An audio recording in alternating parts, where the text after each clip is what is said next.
Hola amigos, ¿cómo están? Bienvenidos a este espacio de información, a este espacio de entrevistas, de análisis que tenemos a través de las redes sociales. Te lo dije, así se denomina. Y para nosotros pues un gusto poder compartir con ustedes, con los entrevistados que tenemos. Uno de los temas más importantes de repente de mucha preocupación es el que está vinculado a la economía. Ha sido complicada llevar adelante el tema económico en medio de la pandemia, ha tenido su afectación en distintos ámbitos, aspectos, todavía los cine, cuál va a ser el manejo en adelante, es el tema que nos preocupa y nosotros tenemos entrevistados precisamente en este espacio. Te lo dije por las redes sociales. Estamos con el exministro de Economía, Mario Guillén, a quien le agradecemos por compartir con nosotros estos minutos. Estimado Mario, muchísimas gracias. Gabriela te saluda. Hola Gabriela, un saludo a toda la gente que te sigue y bueno, aquí prestos para hablar de una cosa que nos preocupa realmente a todos, que es el tema económico, ¿no? Exacto, y mira Mario, me llama la atención precisamente todo lo que ha ocurrido. Los ha sorprendido a todos, no solo a Bolivia, a nivel mundial, pero creo que es importante empezar a ser críticos y cómo se proyecta en adelante también el tema económico, porque ya estamos como que saliendo de este tema. Y quiero pedirte una evaluación. ¿Cómo calificas, cómo evalúas, cómo has visto que se ha ido manejando el tema económico en este periodo de la pandemia? Bueno, yo creo que para empezar a hablar del periodo de pandemia como tal, hay que remontarnos desde el año pasado. Lastimosamente, después del cambio de gobierno,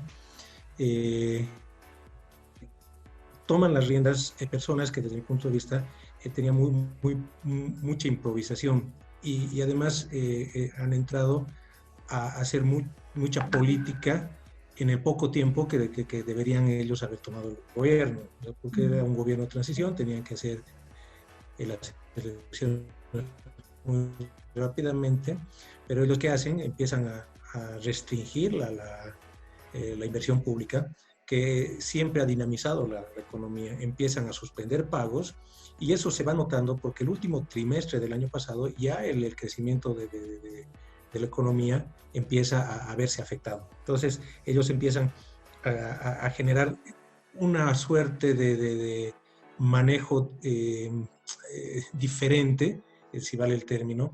Ellos querían mostrar que bajaban el déficit, y el déficit sabemos que se puede bajar de dos formas. Una es mejorando los ingresos y la otra es recortando gastos. La gran parte del gasto que nos van justamente a rebajar el déficit y rebajando el tema de inversión. Por eso es que el último trimestre del año pasado ya sentimos un golpe. El primer trimestre de este año, antes de la pandemia, nuevamente ellos siguen con esta política y tenemos que, por ejemplo, un dato que es bien importante ver, a abril la economía ha decrecido en menos 5.6%. Entonces, desde abril solamente estamos hablando con un mes de pandemia, un mes de restricciones, pero los 3 primeros meses ellos no invierten, nuevamente siguen con esta política de rebajar gastos, y obviamente lo que repercute es en la economía, en la solidez de la economía, en la dinámica de la economía. Ahora, ¿qué pasa después de que empieza a llegar el virus y empiezas a tomar medidas? Entonces ahí mismo se ve una cierta improvisación por parte de ellos, porque primero que hacen es agarrar y dicen, nos meten a todos a nuestras casas y dicen, bueno, hay gente que vive del día a día. ¿Cómo hacemos para mejorarle la vida a estas personas? Dicen, no, les daremos un bono extra a la gente de la tercera edad. Después se dan cuenta que no solamente es la gente de la tercera edad la que sufría de este tema. Entonces dicen, no, les daremos un bono extra a los papás que tienen sus hijos en colegios fiscales. Y después se dan cuenta que tampoco estaban llegando a la totalidad de la gente que necesitaba. Nuevamente empiezan a mirar qué pasa, amplían a los colegios particulares y por último, después de no sé cuántos meses, sacan el bono universal. Y esos son los temas que van afectando a la economía de la gente, porque llega un momento que la gente agarra y dice, o me contagio de coronavirus, o muero por el coronavirus, o me muero de hambre. Había mucha gente que necesitaba trabajar, necesitaba ingresos, y a esa gente es a la que deberíamos haber llegado con un bono universal desde el comienzo, pero un bono universal que sea de una magnitud que puedan sostener a las familias. Obviamente, esos 500 bolivianos, 400 bolivianos que empezaron a partir no fueron suficientes, pero además fueron extemporáneos, porque en la medida que ellos iban haciendo estas pruebas y errores para generar los bonos, han ido pasando los meses y la gente ha empezado a tener que salir de sus casas, ha empezado a bajar la economía, la gente ha empezado a sentir en sus estómagos el tema, y mucha gente ha incumplido las cuarentenas porque realmente sentían en carne propia lo que era no tener ingresos. Y ahí es donde el Estado es donde se va equivocando. Desde el punto de vista económico, ellos deberían haber empezado a generarles estos bonos que podían dinamizar la economía. Pero por otro lado, también deberíamos empezar a ver esos canales de distribución que debería haber desde el campo hasta la ciudad, que al final se han dado, pero se han dado de facto no por una acción del gobierno, porque al comienzo la única forma que la gente tenía de abastecerse de los productos eran los supermercados. Ellos han hecho sus agostos, pero la gente que realmente la productora del campo y demás, como había restricciones de movilidad y demás, no podían llegar con sus productos a la ciudad.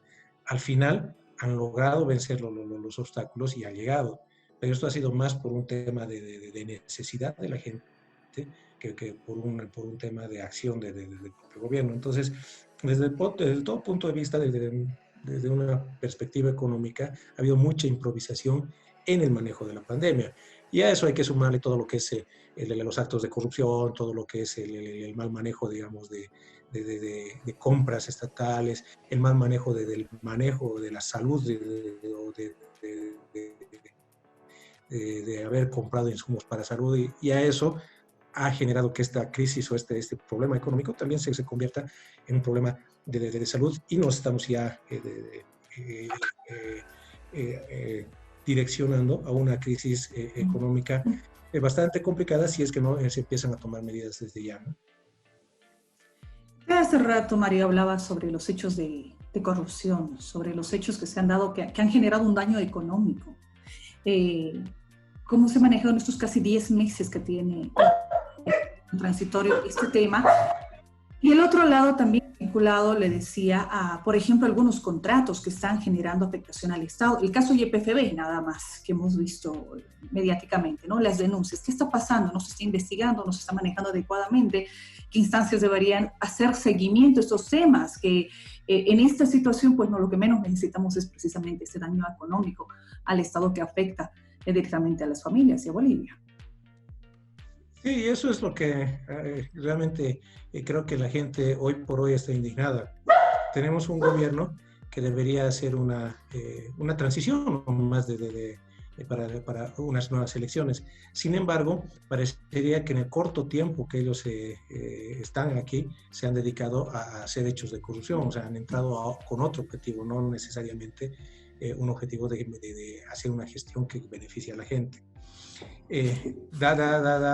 Da indignación, digamos, que por ejemplo en yacimientos haya un problema de corrupción, hayan metido presos digamos, a los mandos medios. Sin embargo, lo han hecho escapar al gerente de yacimientos. Lo mismo en Entel, como que les avisaran, váyanse, y agarraran a unos cuantos de por ahí abajo y los metieran presos. Lo mismo ha pasado con el tema de los respiradores. Los ministros están ahí en sus casas, mientras la gente de mandos medios hoy día están encarceladas, digamos, ¿no? Entonces, ese tipo de cosas son las que realmente le indignan a la gente, y te vas dando cuenta que parecería que hay una suerte de protección a los jerarcas de este gobierno, para que aún con hechos de corrupción no se los procese, ¿no? Realmente en el poco tiempo que ellos han estado, cada día que pasa sale un nuevo hecho de corrupción. Donde tocas encuentras algo, y eso creo que no es correcto, y más aún en esta época donde realmente se necesitaba un manejo eficiente, se necesitaba mucho dinero para invertir. Lo único que nos encontramos es que se han aprovechado de esta pandemia para generar actos de corrupción, para enriquecerse, ¿no? El tema de los créditos. Existe una demanda del gobierno, del Ejecutivo actualmente, porque la Asamblea Legislativa apruebe los créditos del Fondo Monetario. Y bueno, la Asamblea ha dicho que no lo va a hacer mientras no tenga toda la documentación. Se han aprobado otros sí. El gobierno sigue presionando como una condicionante para el pago de los bonos. ¿Cómo se analiza este tema, los créditos internacionales? ¿Cuál es el riesgo para el país, para el Estado? ¿Por qué la Asamblea no está aprobando? Insisto, incide efectivamente en la gestión que tiene el gobierno. Bueno, aquí yo creo que separar el, el tema en dos partes. Una es el tema del crédito del Fondo Monetario Internacional, porque ese yo creo que es el talón de Aquiles, es la piedra del zapato de este gobierno. ¿Qué ha hecho este gobierno? Ha ido al Fondo Monetario Internacional y le ha dicho, présteme plata. Nosotros, como Bolivia, tenemos un depósito en el Fondo Monetario Internacional en una moneda, en una unidad de cuenta que se llama los derechos especiales de giro, que se llaman los DEX. Entonces, nosotros tenemos un X monto en el Fondo Monetario y el Fondo Monetario ha dicho, ok, te presto contra lo que tú tienes depositado en el fondo, te presto 340 y tantos millones. Justo lo que al cambio daba el DEG en eso. Como es totalmente seguro para el Fondo Monetario este tema, el Fondo Monetario ha desembolsado ese momento porque así lo ha pedido el gobierno. Entonces, según nuestra Constitución, cualquier crédito, cualquier empréstito tiene que ser aprobado por la Asamblea previamente, no puede ser después. Pero ellos se han hecho desembolsar. Una vez que les han desembolsado, ellos recién han tramitado la aprobación ante la Asamblea. Entonces, ¿cuál es el problema ahí? Que hay ya un incumplimiento a la Constitución por parte del órgano ejecutivo. Y a eso hay que sumarle que el Fondo Monetario Internacional te cobra intereses. Ellos además te cobran intereses adelantados. Han desembolsado estos 340 y tantos, 170 millones, no tengo en mente el monto exacto, pero además ya se han cobrado el interés por los 6 primeros meses. O sea, no te han desembolsado 347, te han desembolsado 345 y ya han cobrado 2 millones. Te han desembolsado, ya que hay una responsabilidad muy grande del órgano ejecutivo porque esa plata no la puedes usar, pero ya estás pagando intereses. Entonces, para ellos resulta muy complicado. Por eso es que cada vez que la presidenta sale a hablar, cada vez que un ministro sale a hablar, dice, por favor, aprueben. ¿Y qué es lo que quieren que se apruebe? El crédito del Fondo Monetario Internacional. No les interesa a los demás. Ese es bien importante porque ellos saben que han cometido un delito que les puede en algún momento costar un proceso no solamente penal, sino administrativo, porque está perdiendo plata Bolivia por cómo ellos han actuado, y eso es importante. Ahora, la Asamblea, ¿qué dice? La Asamblea no quiere aprobar ese documento porque este crédito del Fondo Monetario viene con ciertos condicionantes de la política económica que debe aplicar el país. O sea, ellos te dicen que tienes que reducir el déficit, que tienes que ver el tema de la balanza de pagos, y eso, ¿qué te está generando? Primero, a que tengas que hacer ajustes en el gasto, ajustes en la inversión, tengas que ver el tema del tipo de cambio en el mediano plazo. Y ellos mismos han mandado una carta comprometiéndose a eso. Ahora, ellos dicen, no, el Fondo Monetario no ha hecho ningún acondicionamiento, es más, incluso el Fondo Monetario Internacional ha dicho que no. Claro, porque este no es un crédito como lo hacen generalmente los del Fondo Monetario. Cuando hay un condicionante, te dicen, el déficit en un año tiene que estar en 6, no sé, y te están dando objetivos. Este no, pero ya te están diciendo que tienes que hacer cambios en tu política económica y Bolivia con este crédito ya ha aceptado. Esa es digamos, la primera parte de estos créditos. Y el segundo es que es bien importante ver que ellos están diciendo nosotros queremos los créditos para enfrentar la pandemia. Y está bien, o sea, nosotros creo que incluso la Asamblea, si fuera así, lo aprobaría todos estos créditos. Pero resulta que cuando ellos van a la Asamblea a mostrar para qué son estos créditos, en realidad es para reembolsarse algo que ya han gastado. Pues no es para nuevos gastos, sino es para reembolsar algo que ya han gastado para utilizarlo en otras cosas. Entonces, ¿qué es lo que te está pidiendo básicamente la Asamblea para aprobar estos créditos? Primero es que te digan que esos créditos sí van a ir a la pandemia. Y segundo, que te muestren cuáles son las condiciones financieras y cómo el país lo va a pagar. Entonces, ellos piensan que tienen que mandar y decir, he conseguido un crédito del Banco Mundial a 5%, a 10 años plazo, por favor aprueben. Y la Asamblea tiene que hablar y decir, ok, aprobado. No, ellos tienen que demostrarle a la Asamblea cuáles son las condiciones financieras, si esas condiciones financieras son ventajosas para el país y además cómo se van a pagar estos créditos y en qué se van a aplicar. Y eso es lo que ellos no están haciendo. Entonces, un poco la presión viene por parte de ese lado, que ellos esta plata no la necesitan para hacer nuevos gastos, sino para reembolsar lo que ya han hecho. Y eso sus propios técnicos lo han dicho en la Asamblea. Por eso es que la Asamblea solamente ha aprobado los créditos que van destinados a pagar el bono de emergencia, el bono contra el hambre, creo que se llama, ¿no? La Asamblea no tendría que aprobar, no existen por lo que está explicando, no corresponde aprobar. Y existe una ilegalidad muy fuerte por lo que está explicando al haber gastado y haber solicitado sin previa autorización de la Asamblea. Eso es clarísimo. O sea, y uno nota en la desesperación de ellos, porque ellos constantemente están pidiendo la aprobación, la aprobación, la aprobación, y principalmente del crédito del Fondo Monetario. ¿Por qué? Porque ya hemos pagado intereses. Esa plata aquí está, creo que desde abril en Bolivia.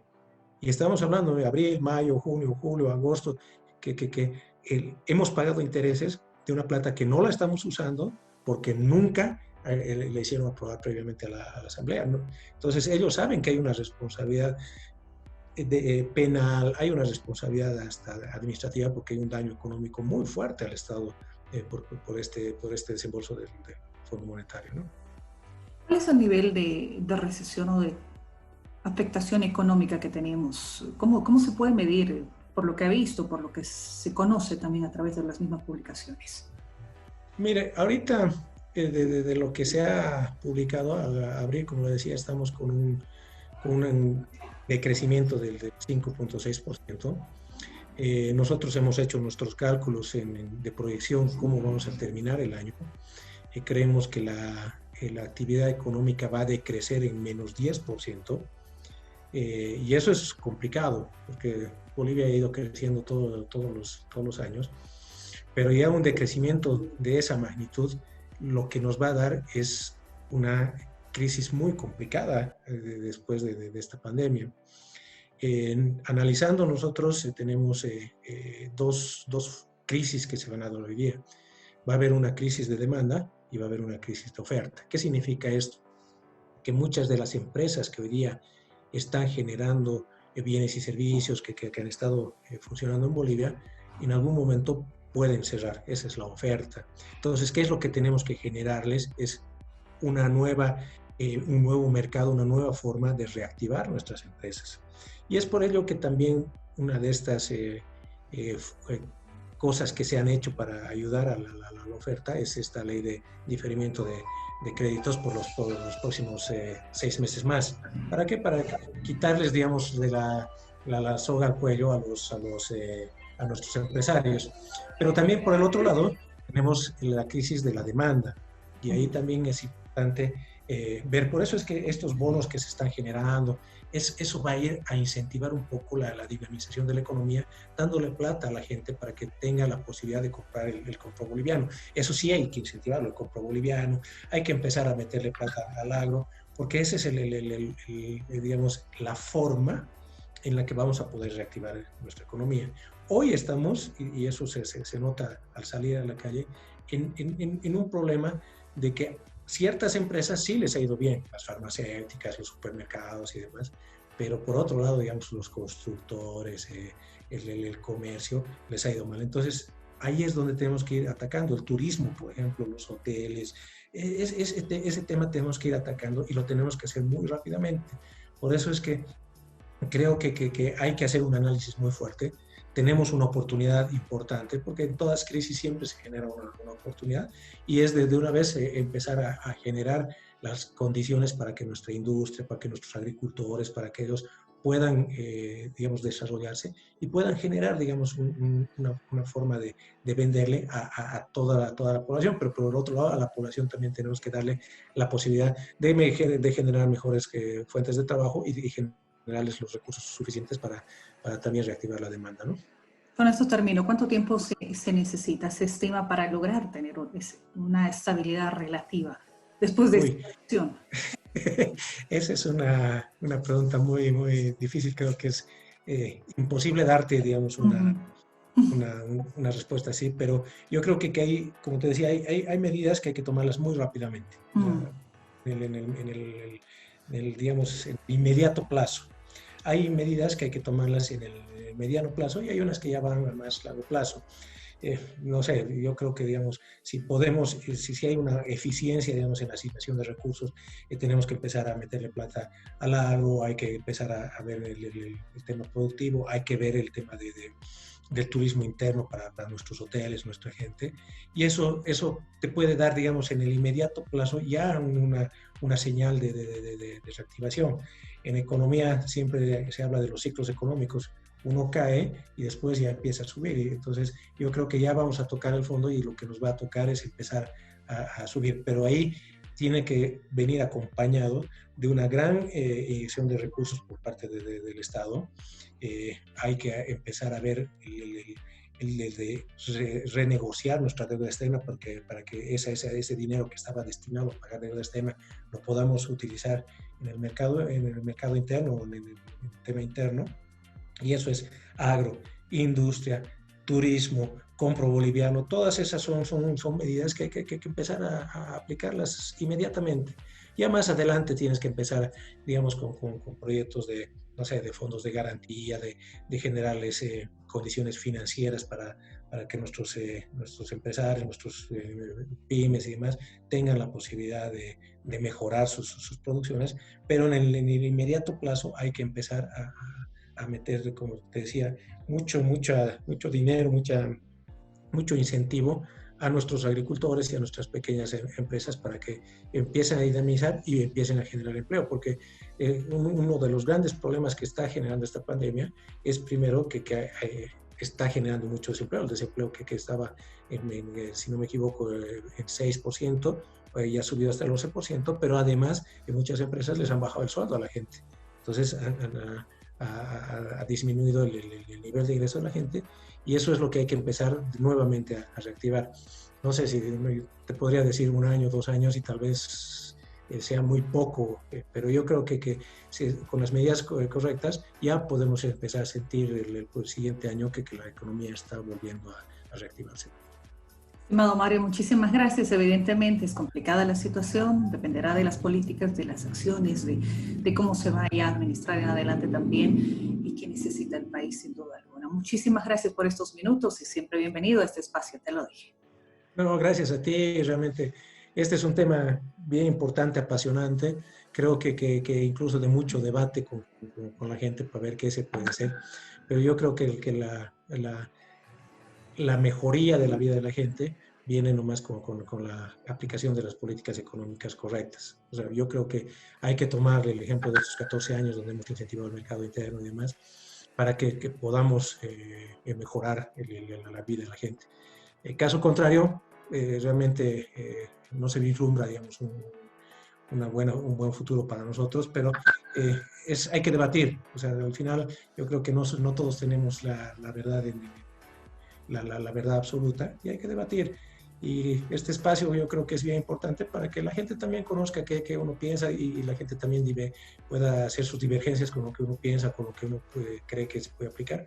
Pero es importante generar estos espacios de diálogo. Por eso te agradezco, y bueno, siempre vamos a estar prestos para seguir en estas discusiones, ¿no? Muchísimas gracias. Mario Guillén, exministro de Economía, estos minutos en el programa Te lo dije, dirigido a las redes sociales. Y nosotros finalizamos el programa. Muchísimas gracias. Permiso.